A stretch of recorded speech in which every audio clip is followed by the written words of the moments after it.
You drop it down on the right-hand side. Right-hand side drops you down, left hand will get you swinging back. If you bounce, if you pull the right hand, It's at the front. is that at the front? Bounce at the same time. There we go. There you go. Thank you very much. It's like a crook shock absorber in a cab over prime mover. There you go. You drop pretty quickly.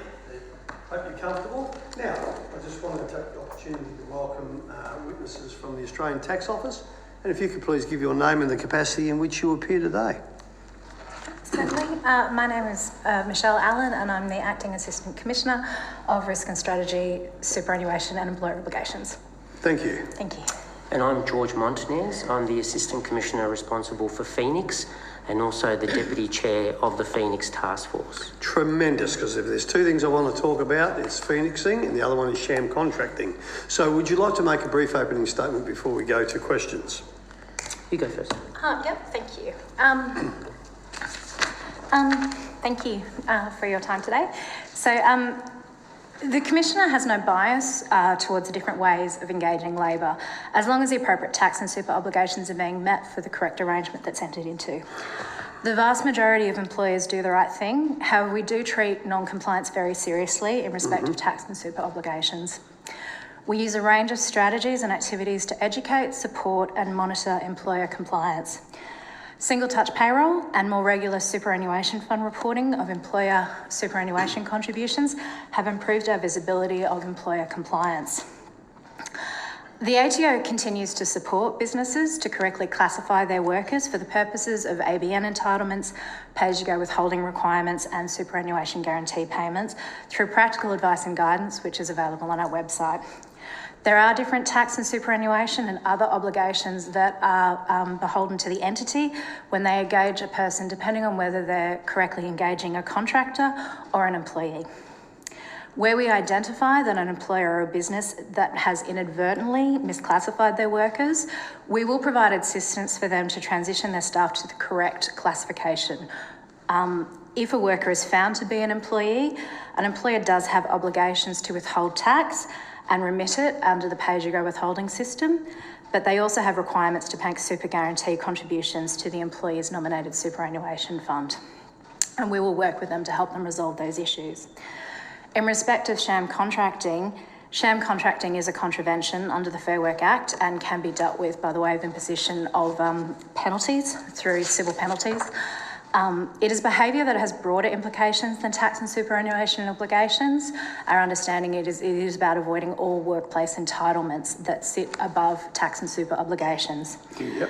Sham contracting is behaviour that is not industry specific, and when it is identified, it will lead to consequences for the principal or employer in respect of their obligations under the tax and super law.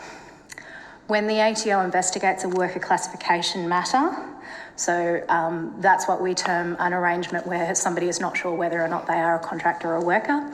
It is looking at we look at the facts of the arrangement to see if there is an obligation under the relationship that gives rise to a tax or super obligation under the tax that the Commissioner administers. Where we identify employers or businesses that are deliberately misclassifying their workers to gain an unfair advantage, we can take firmer action, which includes the imposition of tax and superannuation penalties. Ms. Ellen, I might come in and ask questions while we're doing, because there's so much coming out I don't want to forget. So the ATO will go and inspect, investigate and prosecute? So we will impose penalties, yes. So if we find that somebody is found to be a worker, we'll look at the arrangements and what has the facts and circumstances that have led to that classification arrangement, and we can make decisions about what sort of penalty should be imposed in respect of those arrangements where assessments are raised. Great, thank you, because you are being broadcast and you're probably on every highway around the country at the moment. A lot of truck drivers are listening in, and I think it's imperative. That's why I've asked you to come along today, and thank you for coming. Yeah, because you know, we have to get this out very clearly. It is illegal to drive someone else's truck with an ABN. Isn't that correct, Miss Ellen? I probably wouldn't put it in those fashions. Tell me how you would put it, because I'm going to give you different examples. I think probably the best way to put it is there are circumstances where somebody is quite validly engaged as a contractor and they have an ABN and they're engaged under those circumstances. However, There are circumstances where sometimes people are misclassified under those arrangements, sometimes by mistake of fact and sometimes because of deliberate behaviours. But it's not as simple as having an ABN, therefore you are or aren't a contractor. Well, let me put this to you as we're going. If you go on seek.com, you can see transport companies asking for truck drivers. Come and drive our trucks. Be prepared you must have a MISC, you must have dangerous goods, you must have ready for fatigue management, fitness stuff, or blah, blah, blah, MC, HC, whatever it be, and we'll bring your own ABN and we'll pay you X amount of dollars per hour.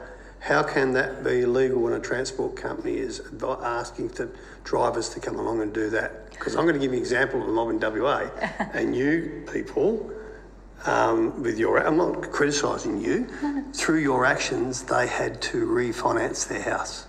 Okay. Again, I'm not really in a position to say whether someone is or isn't a contractor because, again, it's based on the facts and circumstances of a particular arrangement, how they've been engaged, what they've been engaged to do. Miss Allen, I'm sorry, I'm only because I just want to focus this in because at the end of the day, my head gets cabbaged, you see, and I start forgetting things. So what I'm trying to say very clearly, please, on the Hansard, Yep. how can a transport company advertise for drivers? They must have an ABN, but we'll give you our truck, we'll put the fuel on it, we make the payments, we make sure it's insured, or they probably don't. We do the tyres, you just drive that truck because we don't want to pay you time and a half, double time, roster days off, annual leave, sick leave, bereavement leave, long service leave, you know how this story goes. Please tell me, so the whole of Australia out there listening sees how that could possibly not contravene the Fair Work Act and your Trade Practices or your ATO, Taxation Act. I just have a truck licence. I'm going to drive your truck, Miss Allen. You're going to put the fuel in it for me. Yep. Again, it's very hard for me to give a very definitive answer without knowing the full understanding the contracting arrangements. If it does assist you with this, I can actually explain the factors that we look at when somebody is a contractor, if that assists. And I'm not trying to have a whack at you. No. I'm not, because let me just explain something that's really, there's a burr under my saddle where a truck driver's wife contacted me, and I would never mention their name because I don't want to embarrass her or him, who worked for a West Australian transport company, the grubbiest of the grubs, up in the Pilbara, who engaged this man on an ABN. He went there, he even had to fly in and fly out of this place. He had to pay his own wages. He got no super, nothing else. And when the taxation department came knocking, he owed $22,000 in tax that he hadn't paid because he didn't take out his pay. And they had to refinance their home, and this family is shattered. Yeah. So I'm painting that picture for you. You can see where I'm getting angry and wound up. No, and I do understand where you're coming from because there are a lot of factors that are at play here. If it assists, I can sort of explain some of the different elements. There's actually no federal definition of employee that we operate under, so it's an ordinary meaning of those terms. So there tend to be 6 factors that we look at in respect of the arrangements that we see in front of us. I'll sort of play it from a contractor side. The main factors that we see in this space are, to be a contractor, there needs to be an ability to be able to subcontract or delegate. There's a question about the basis of payment. So is the person contracted to provide a result as opposed to being paid by the hour, for example? There is a question about equipment and tools and other assets, so whether or not they're provided for you or whether or not you have to provide themselves. Okay. Yep. Well, I'm not providing anything. I'm just driving your truck myself. Yep. There's a question about the commercial risk, so who actually bears the risk of whatever has to be achieved. So who bears the risk of the arrangement if something goes wrong? Who bears the risk, like I roll the truck over or I steal your freight? Or I'm sorry, I'm just trying to get a clear picture. No. It could be... Because it's your freight, I'm just carting it. It's your truck, your trailer. Yeah, certainly. And obviously these factors are sort of written quite broadly for a lot of industries. But it could be who takes the commercial risk. So who's legally responsible for the work or liable for the cost of rectifying a defect. So it could be both. So if there is an accident, who bears the responsibility? Now that's a different picture, isn't it? Yeah. You see, because if your bucket and nuts and bolts break down, I'll just leave it on the side of the road and say, I'll see you later, mate. Give me a call, be at the pub, and I'll pick it up tomorrow. Yeah. But if I'm driving your truck and I'm on an ABN and I roll it, and I got $1 million worth of mining equipment in the back, and there's a shutdown ready up the mine, and they're waiting for something that I got on the back, and it doesn't get there because I've tipped it guts up on the side of the highway, who's to blame for that? I wouldn't be Is it able me, the monkey with the just got the ABN, or is it the bloke who had the truck, the trailer on the contract? Well, that would depend on the arrangement that you contracted, and this is why, unfortunately, it's very hard for us to give clear answers because it comes down to the underlying contract and what's specified. Sure. I'm not having a go at you. No. Because I've read this book, I've seen the movie, I know how it ends. Yeah. Keep going, please. Who has control over the work? So does the worker have freedom in terms of how they're able to actually do the work, or is there sort of specified requirements that they have to follow, which is more akin to a worker relationship? And there's independence. So is the worker operating in their business independently and contracting to the business? So are they providing contracts that are specified under their contract? Are they free to accept other work? You know, how much control do they have about the hours that they work and things like that? So they're all factors that need to be taken into What account. you're giving me there is very broad. It could be agriculture, it could be manufacturing, it could be selling hot dogs on the side of the road. You're not industry specific here with that interpretation there, eh? No, they're common law tests, so they apply across all industries, which is why we do need to look at the actual underlying contracts and the facts and circumstances of a specific relationship. So that's why, Miss Allen, if you need to take it on notice, I'm happy, and I understand look, one thing I can tell you, they say there's three things in life that are certain, isn't it? Mm-hmm. Birth and death, and you've got to pay your taxes. And with the greatest of respect, I don't want to pay tax. I wonder if the Senate would give me an ABN so I can get out of it, because I don't want holiday pay. Well, I think that's a bit of a different, because having an ABN doesn't mean that you don't pay tax. It means it's a different operating model. That's right. It's not coming out of your pay every week, and when the tax man comes knocking, it's going to come from somewhere. So, okay, I would really, you see, because people listening, I'll tell you why, because I uncovered one, I didn't uncover it, someone sent me some details a couple of weeks ago, a certain driver who had 2 trucks and he wanted to put an ABN driver into his other one. He was contracting for one of the majors. I contacted the major, and guess what, it's not happening now. He's now employing him on a proper wages and all the stuff that goes with it. And I've got guarantee from the company that the audit was done, and yes, that was going to happen, but it didn't happen, it stopped. Because the response was from this fella that his accountant told him to do it. Mm-hmm. So I come down to this one now, and I've had contact from a accountant who has contacted me too to say that this accountant, she is absolutely infuriated because she has clients saying, well, why can't I have an ABN? And she says, no, you can't, because it's your trucks, you're fueling it, you're insuring it, it's your load and all that sort of stuff on the back. And yet they say that a couple of hers have said, but my mate's doing it. And I rang the ATO and they said, yeah, that's all right. You can see the confusion out there until you want the tax collection. Yeah, no, I do understand what you're saying there. So would you come back to me with a very, very, please, it's not simplistic, all it is, I'm driving your truck, not mine. Could you do that for me? Yeah, I'll take that on notice, thank you. Thank you, Miss Allen, I really do appreciate that, and thank you for putting up with me. No, happy to. It does really irk me, because we know why they're doing it, because they're avoiding a heck of a lot of other money that they have to pay out, and they're stealing other people's freight. That's what they do, other people's work. Is there anything else you wish to add on to the sham contracting? Oh, look, I do. I want to ask you, how many cases have you uncovered? You can take this on notice over the last 5 years, whatever you want to do. How many times have you gone out there and found this illegal behaviour and you've chased it up the tree and you've gone and corrected it? You also, when you correct it, do you fine the company? You do that too? Look, if you don't mind, I would like to take that question on notice so that I can give you the full suite of data that you're asking for. So just to confirm, you're asking for case numbers where we've investigated worker classifications in the road freight industry? Yes, please. And then also liabilities that are collected as a result? Yes, I really would, please, because I can send you many. I just go on Seek. there they are. So can I start annoying you instead of Fair Work now? Can I do that? Only for tax and super obligations. So Tax and super. Oh, okay, think about that. Oh, yeah, okay. So by the time it gets to you, it's too late normally. well, Is that's that correct for the person that's perpetrated the...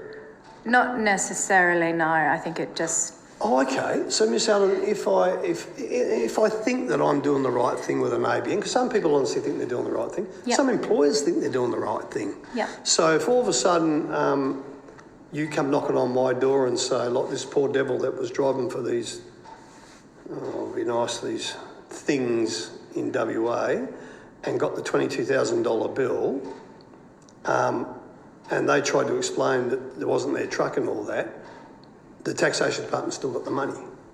Would you not follow that? Is there not a process where you go back and say, oh, hang on, you're not an employee. Oh, sorry, you are an employee, you're not a contractor. You don't do that?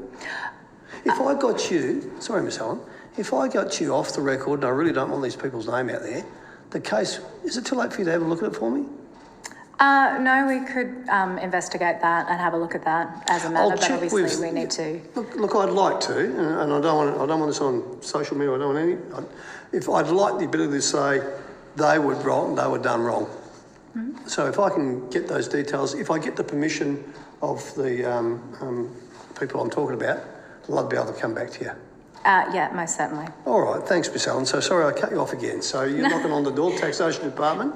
That's okay. Well, I was probably moving on to say that if somebody is, if an employee is concerned that they haven't either been paid the correct amount of superannuation, they can lodge with us what's known as employee notification. And this also includes situations where, much like we've just discussed, where somebody thinks that they should be an employee, and we currently respond and investigate every single employee notification that we receive for allegations of unpaid super. So we do investigate every single one. So for the purposes of unpaid superannuation and taxation, you have an investigative unit that will follow that up? Yeah, well, it's probably not quite an investigative unit, but we do have case officers that will look at the arrangements and determine whether or not what worker classification they fall into as an employer or contractor, and if they were misclassified as a contractor and should have been an employee, that will then give rise to tax and superannuation obligations. Because I can hear the gears grinding in some of those drivers' heads out there thinking, I'd love to come to you, but what if I get pinged?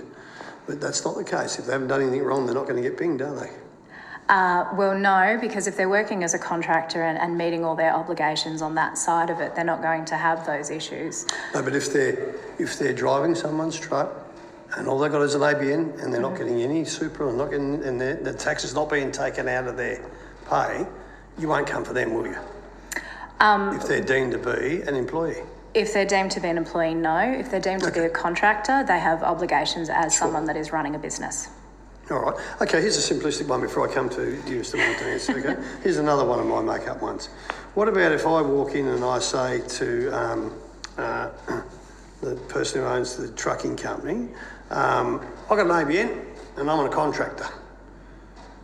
And they say, yeah, so what are you bringing? I say, oh, me boots. I've got me boots on. I've got my singlet on. I'm ready to go. I've got my licence. How can I be a contractor then?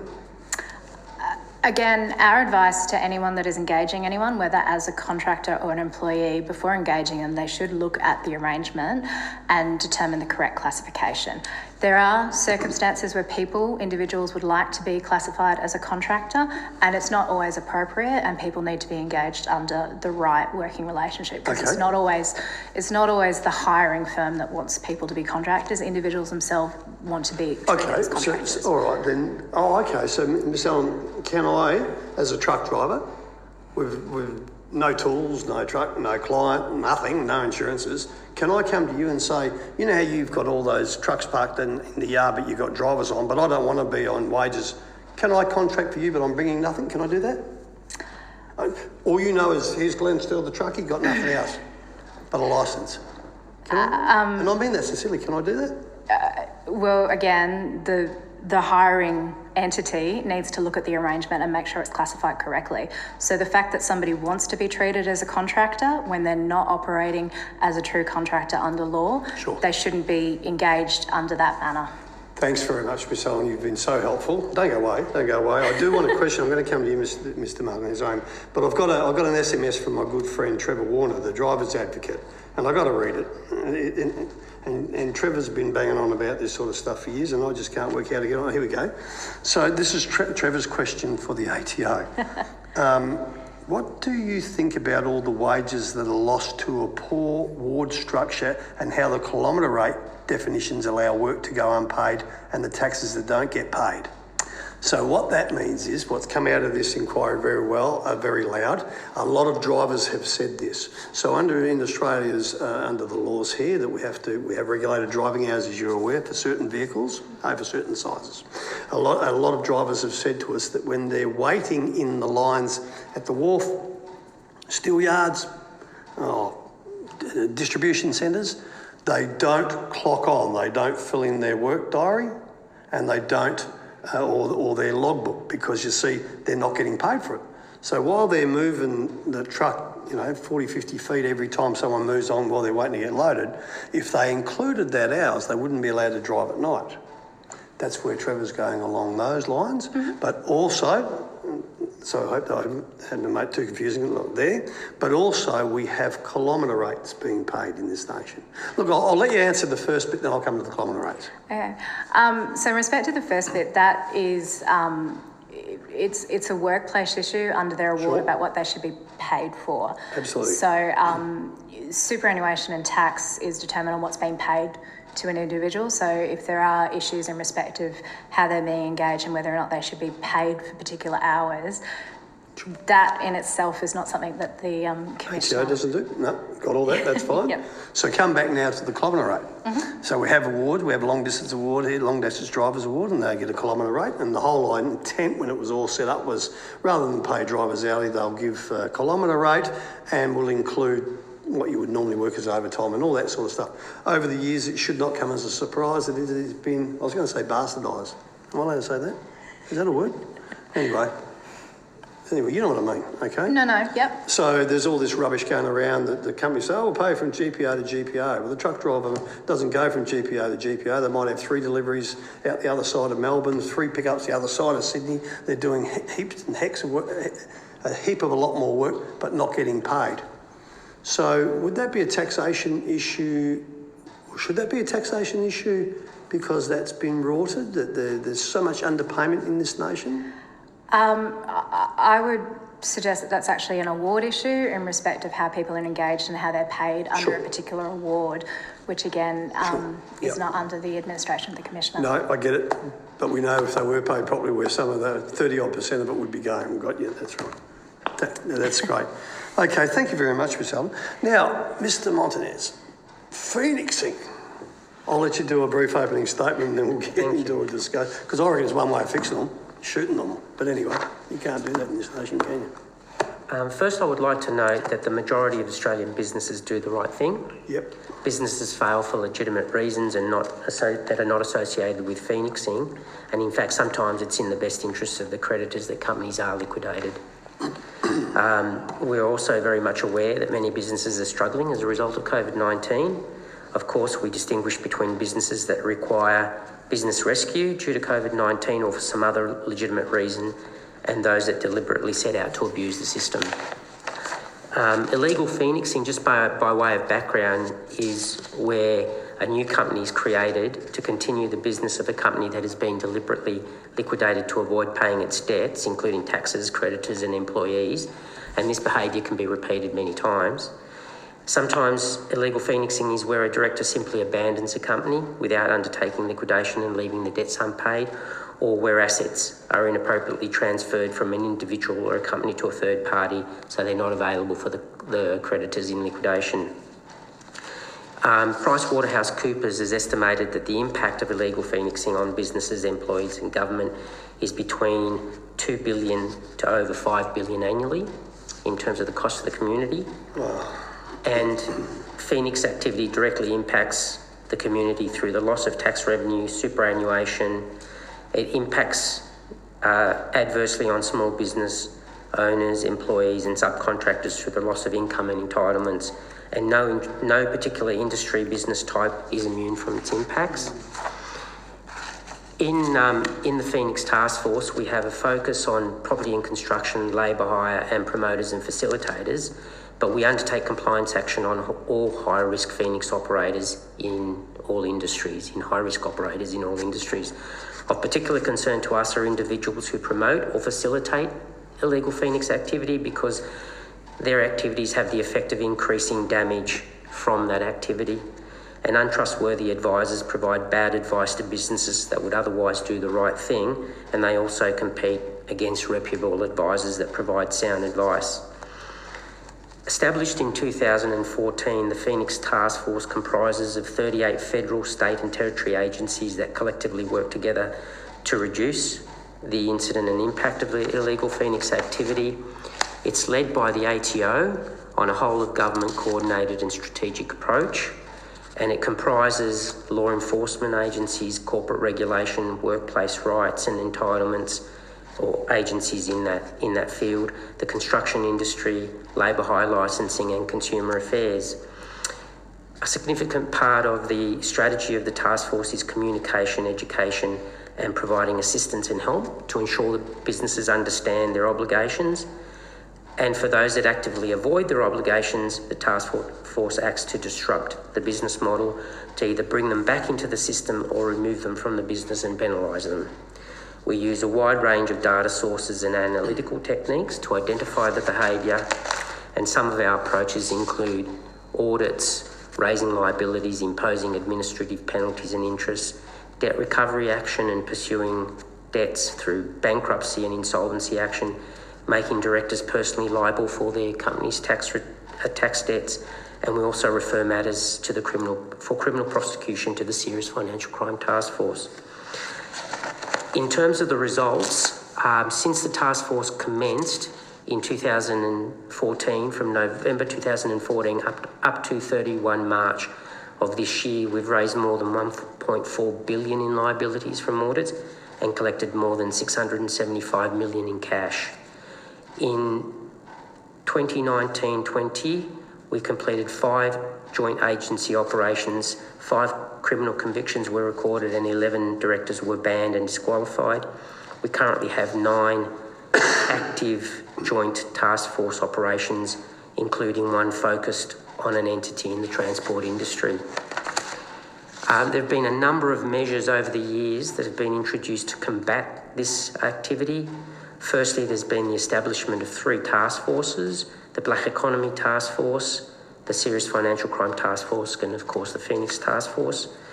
The Combating Illegal Phoenix Act received royal assent on the 17th of February last year. It has amendments to the Corporations Act, including to prevent directors from improperly backdating resignation or abandoning companies. There were 3 GST measures in the Act. The first is to make estimates of GST liabilities from taxpayers and collect those liabilities, make company directors personally liable for their company's GST liabilities, and retain tax refunds where a taxpayer has failed to lodge a return in another tax or provide information to the Commissioner. Of specific importance to the ongoing compliance of taxpayers that persist in engaging in this activity is the introduction of the Director Identification Number, which came into law as part of the Registries Modernisation and Other Measures Act 2020. We've also established a data sharing and data fusion and have improved data capability to help us with case selection. And this was announced as part of the 1920 mid-year economic fiscal outlook, which also provided an expansion of our compliance activity targeting facilitators and perpetrators of high-risk illegal Phoenix activity. Lastly, there was a Phoenix hotline established, which is now part of the Tax Integrity Centre, and in 1920 we received 1,365 reports of suspected illegal Phoenix activity that were referred to the Task Force for investigation. 165? 1,365. Oh, geez. Okay. And therefore, if the community has concerns, they can report any illegal Phoenix activity to the Tax Integrity Centre. Well, thanks, Mr. Montez. So coming back to the trucking industry as such, and you've got one on the go there at the moment. But what are, and I dread to think how many more other pieces of legislation we need to tidy up, or I might be wrong, and I would not ask you a matter of policy okay, I won't do that to you, but what's the ultimate penalty for someone who's phoenixed? The ultimate penalty is going to jail. Okay, and how long are those jail terms? Could it be? Well, it varies, Senator. It depends on the type of behaviour involved in the offence. Okay, and what would constitute a jail term? How bad a phoenix? I mean, any phoenix is bad, sorry, but what do you base that on? It's based on whether the actual offending falls under the provisions of the Crimes Act. So a dishonesty offence or something like that under the Crimes Act. Okay, I'll make it a little bit easier for me because, okay. So what we have seen a number of times, we'll have transport operators who'll just completely shut down, that's it, out of business, and then a couple of weeks later, guess what, same trucks. It's on again. Would that constitute a jail term? Once again, you'd have to look at the facts and circumstances. Sometimes there's phoenix activity that will penalise in an administrative way through administrative penalties, interest and raising assessments. At other times, we will make referrals to the Serious Financial Crimes Task Force for investigation. That it could include an AFP investigation and potentially a brief to the DPP. How many of them have we had?